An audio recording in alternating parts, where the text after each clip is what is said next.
Money pulling cake naman tayo for today's video. Mga mi, tara na G! Cake na worth 25,000 pesos. Ito na yon mga mima ko.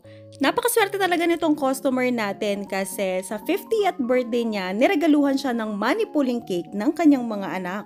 O diba, bunggahan? Ang flavor ng cake na ito is moist vanilla with yema filling. And then, ang size niya is 7x6. Pero, naging 7x7 na ito kasi nga hindi tayo nagtatabas ng cake kapag sumobra na siya. Bali, ganito tayo mag-setup ng money pulling natin. Lalo na kapag tall cake, naglalagay tayo ng 2 dowel pa sa magkabilang dulo ng cake natin dun sa up and then down part ng ating money pulling kasi hindi tayo pwedeng maglagay sa side niya dahil meron siyang stick. And then, nilalagay lang natin yung pinaka-bills natin, nakarolyo siya, tapos merong acrylic or stick na naka-base doon. Paano ko nalalaman kung alin dyan yung front part? Bali, yung nakaurong sa may bandang malapit sa edge ng cake natin, yun yung likuran nung ating money. And then, yung medyo malayo na gap dun sa may cake natin, sa pinaka-edge niya, yun yung harapan natin. And then, ang kulay pala ng cake na ito is ivory. Paano ma-achieve yung ganitong kulay? Bale, pinag-mix lang ito na color yellow and then color brown. Syempre, isa lang ang gamit natin dyan. Walang iba kundi ang Decor It Food Color Gel. Para naman dito sa cake topper natin, hanggang ngayon mga mi, mano-mano pa rin tayo dyan dahil hindi ko pa feel bumili ng Cricut machine para sa akin, hindi pa siya ganun kakailangan.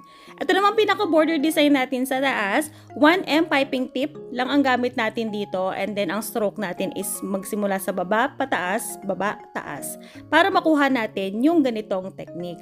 And then ito naman, naglagay tayo ng gold radges and then white pearls. Hindi ko napansin na kulang pala ako ng gold radges. So, ang ginawa ko is naglagay na lang ako ng white radges tapos hinaluan ko siya ng gold luster dust. And then for the shake tayo, kahit papano, magkaroon siya ng gold effect. Hindi man siya sing gold nung pinaka-gold radges talaga, pero at least meron siyang ganun effect. Rush ko na lang din kasi siyang na-realize. Kung mas maaga ko na-realize, as hindi ako naka-order, mas maganda sana kung gawa sa fondant.